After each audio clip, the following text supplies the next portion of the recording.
I'm Craig Kenneth, a relationship coach and a psychotherapist. Every relationship is different and every breakup is different. Work with me and you'll get professional help on your situation. And if you're in no contact, focused on personal growth, my workbook series, The Knowledge, will help you make changes like you've never made before. Available now at AskCraig.net.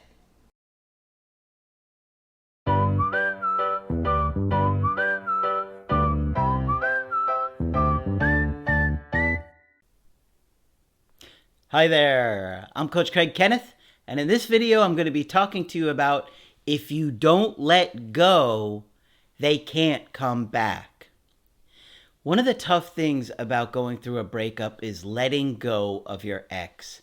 So many of you guys are afraid to actually let go, stop reaching out, stop trying to manipulate, stop trying to say all these things. Oh, I need to let my ex know this one thing. If I just tell him this one thing, then I can let go. I understand how tough it is, but I've been doing this for a long time. And one of the best things that you can do is show confidence. And showing confidence is respecting somebody's decision to end the relationship and let them go. Because letting go is such an incredibly powerful thing to do. We are bonded and we feel a connection to the people that we love. And that feeling doesn't just go away or disappear. It really doesn't. Even if your ex is being cold or telling you they don't want to talk to you anymore or they're never going to give you another chance, believe me, when you stop trying to manipulate and you show confidence, it gives them the space to feel your absence, to feel you missing from their life. And they often do think about you, reflect on things, and give you another chance or give the relationship another chance. Now, it's not all of your fault, and many of you guys were good partners, but you have to understand that we often do things unconsciously that we're unaware of until you come to the channel and then you see all of these things where you're really realizing how much better you could be, how you could be more empathetic and understanding, where you could try and understand why they need more space from you or why they need more love from you. Because that early childhood trauma that we've experienced, the things that were painful for us, we're trying to fix in our adult life with our romantic partners. And the more that you work on yourself, the more that you understand the stuff that we teach, like through the Creative Healing course and the workbooks, the more centered you're going to become, the more you're going to work through that stuff and be a much more secure person and partner. So today, I've got an email to share from a client that has been watching the channel for years, and he's gone through a lot. I've brought him up here and there in videos as examples, and he finally wrote me the first email that I'm going to share about his situation. But one of the biggest struggles that he has had was not letting go of his ex and not doing the work. We did coachings years ago, and I was telling him what he needed to do. I was telling him why he needed to do it, but he didn't listen. And unfortunately, he learned the hard way, and he was in a lot of pain for years with his girlfriend, because this was one of the most volatile relationships that I have seen. We have done many coachings together. We only did a couple years ago.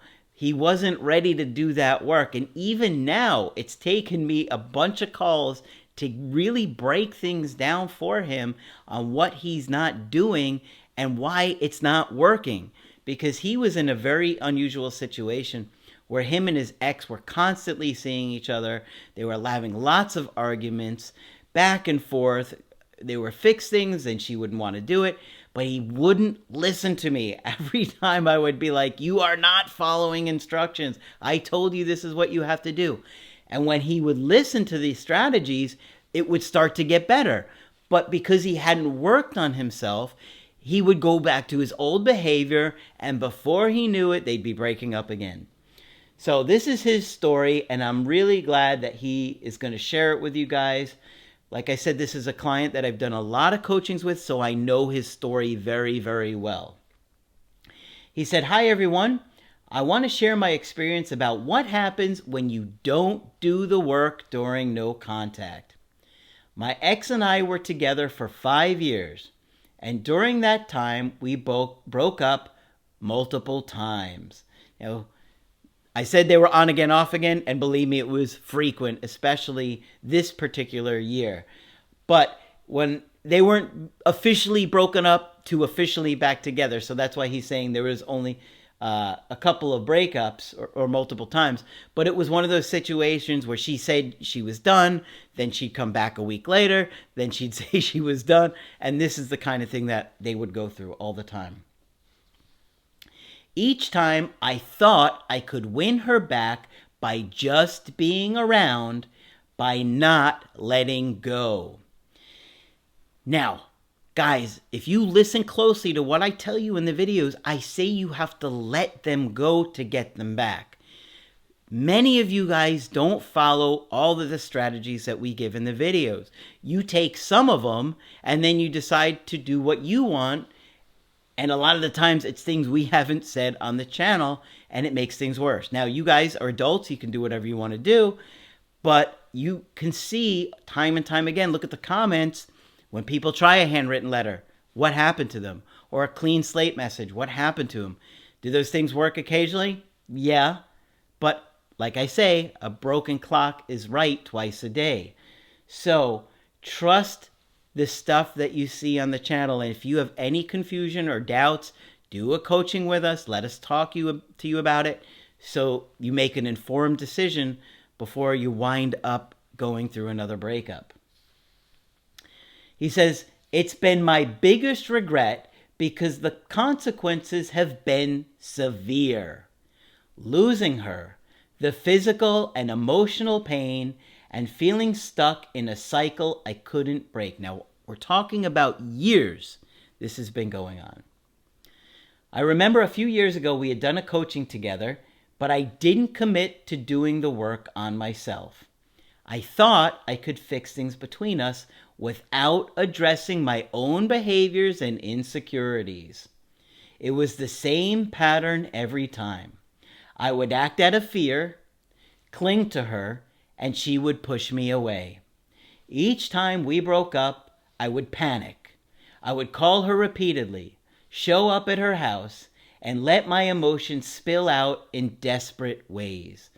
Guys, I can't even tell you how many times this happened with them. And I told him this, he was much luckier in many respects than you guys are. Because, like he mentioned, going to her place, sometimes even going to somebody's house one time will have them saying that they're going to call the police. More often than not, if you go to somebody's house even one time, they're going to be so freaked out and scared that they're going to say, if you do this again, I'm going to get a restraining order or something like that. So please, please, please, do not ever show up to your ex's place unannounced. And don't stalk. You will get caught. "When another guy came into the picture this time, I spiraled even more. I let my anxiety take over, and I acted needy and desperate, hoping that somehow I could convince her to come back. The truth is, I was scared. I let her go off on me, thinking that if I just took it, if I just held on, she'd realize how much I loved her and come back. But it never worked that way. My fear and desperation only pushed her further away. I wanted to be the person she needed, but I was too caught up in my own emotions to see what was really happening.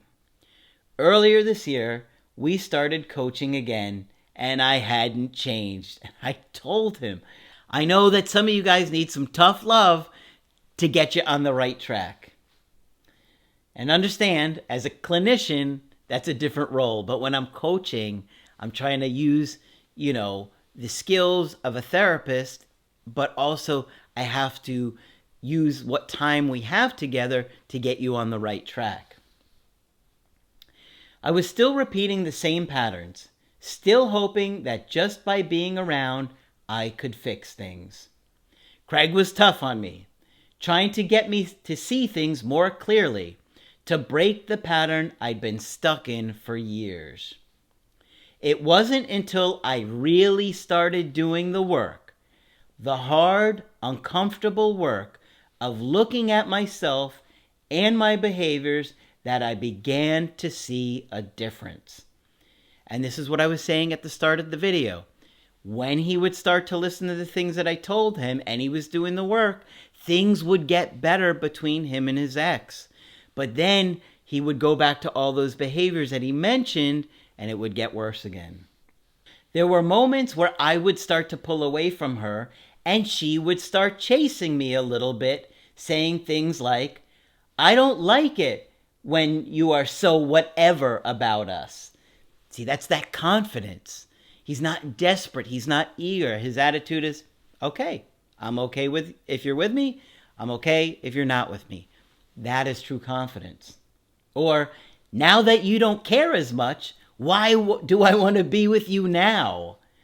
See, he does the work, he gets the results, but he doesn't stick to the work, and so it was constantly regressing.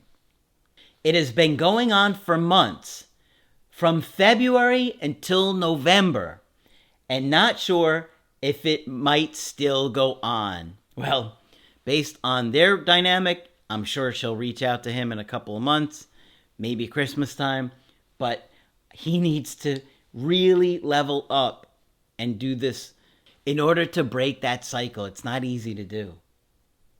The Creative Healing course has helped me finally see things enough to make changes in real time. That is what you have to do. It's easy to think you're making these changes when you haven't heard from your ex in 3 months or 4 months and you're in no contact. It's a lot different when you're in front of them and they're telling you difficult things, when they're saying things that maybe want to make you feel defensive, or things that they're unhappy about with that relationship or what the breakup. That's a very different thing because you're going to be very emotional there. When I started actually doing the work, I noticed a shift. It didn't fix everything overnight, but it made a difference between us. Instead of reacting out of fear, I learned to step back, to give her space, and to focus on myself. It wasn't easy, and I still have a long way to go, but for the first time, I feel like I'm making real progress. We still aren't on the greatest of terms, and she's still pretty volatile at times. Learning to self-soothe is pretty hard when having to deal with your anxious attachment style. She cut things off with me again, but oddly enough, still have some things open together like a shared phone line. And she still has a phone that I bought her, that she is still using even though she has a new one. And would always use it as a tool to keep me in check, saying things like, "I'm cutting all ties and giving the phone back," but each time she doesn't. The biggest lesson I've learned is that you can't force someone to come back by holding on tighter. I'm going to say that again. You guys need to hear this. The biggest lesson I've learned is that you can't force someone to come back by holding on tighter. That is what we're trying to get you to see. It's true. You have to let go, work on yourself, and trust that if it's meant to be, it will be.